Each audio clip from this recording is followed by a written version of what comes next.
Dawson Rider Wiki. Hey YouTube, Dawson Rider here with a quick review for the Power Rangers Street Fighter Showdown Short Film.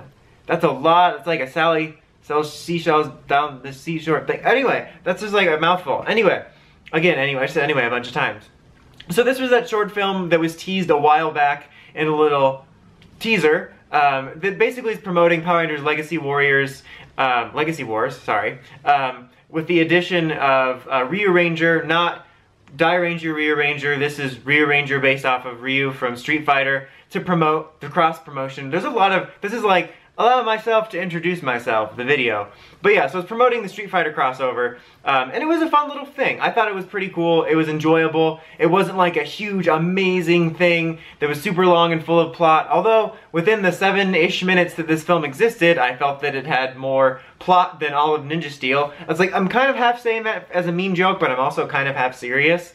But yeah, basically, you know, the premise is, the Street Fighter characters find themselves in a strange world. They're being attacked by the evil Rangers Rita's creating, and then he gets transported to like this dojo base of ninjas.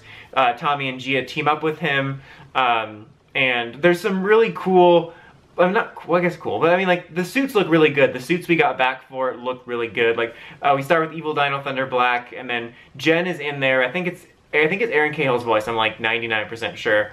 I like how in both kind of crossover-y bits we've gotten this year, you have Dino Thunder Black Tommy as evil and then Green as good, and I feel like it should be the opposite, but I get it. And then PR is the cash cow.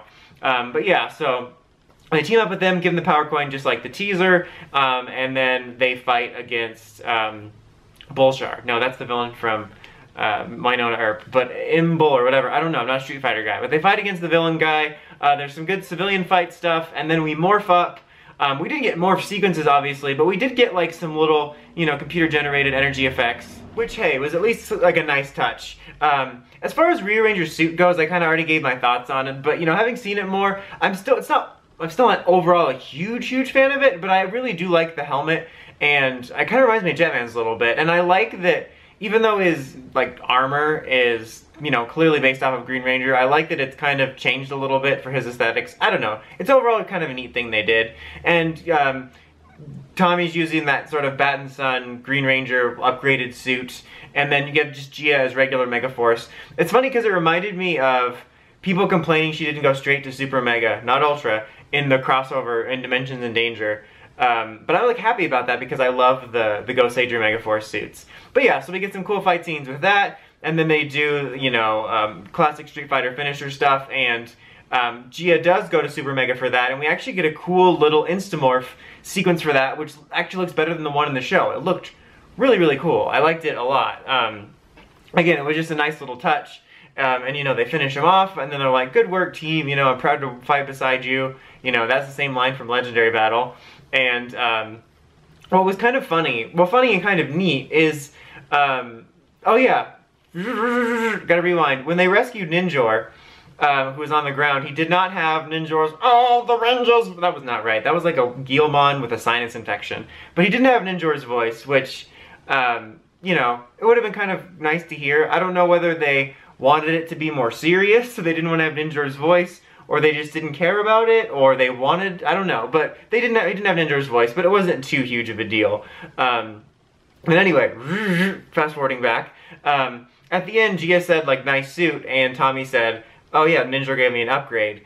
Like, I just want to draw attention to that. I'm not trying to make too big of a deal and be, like, a jerk about it, but I do find it funny that this just 7-minute promo video for fun managed to actually explain something. I by no means expected them to explain this upgraded Green Ranger suit for this just fun video, but they did, and I just find that funny because of some of the lack of continuity caring in the show recently, and I find it funny that in this 7-minute promotional short film, it's not like they went, okay, oh, here's the story of this and the mythology behind why the suit's upgraded, but I just thought it was nice that they did that. I would actually really like to see some sort of comic story or something about, like, if Tommy would get this upgraded green suit. This is obviously in a different continuity, I think, but if they wanted to bring that to the comics, either from this continuity or maybe even something with like Soul of the Dragon, I don't know, I think that'd be really cool, because it is a cool looking suit, and I think that could make for a neat story. But yeah, then it ends with the a bunch more clone-ish Rangers showing up, and it's like, ding, ding, ding, that's the sound of round 2, and they all go at each other. There's a bunch of different ones from different seasons, and some standouts were like Robo Knight and Phantom Ranger. They should have had Troy for this one. We could have had some major Turbo Knight angst.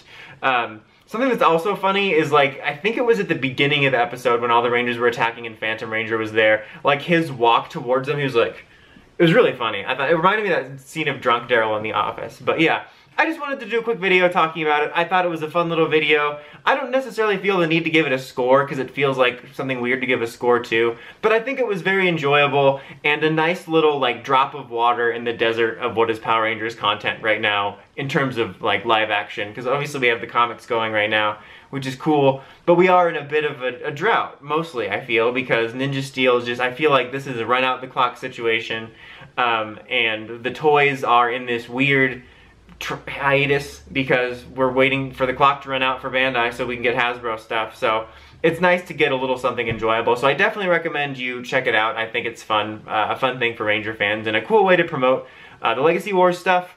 I would love to see something like this later, like during the Hasbro era. Like if we could get like 3 to 10 minute little mini movie videos that were like Adventures of Veteran Rangers, because I mentioned in Dimensions and Dangers review that there's always kind of this hint in these larger crossovers that there's like off-screen Veteran Ranger adventures, and I think it would be super cool to see, like, kind of like Pokemon did that Generations thing where you had like a handful of episodes spanning the generations. I think it would be cool to do like a YouTube channel with a bunch of little mini adventures of the Rangers. It doesn't even have to be super high budget. I would just love to see that. That would be interesting. I don't know. This is a random idea. But anyway, I'll end on this video instead of just talking about random nonsense. Until next time, don't forget to like, comment, subscribe, and of course, climb the steps and ring that bell so you get the notifications for all my videos. Dawson Ryder, signing out.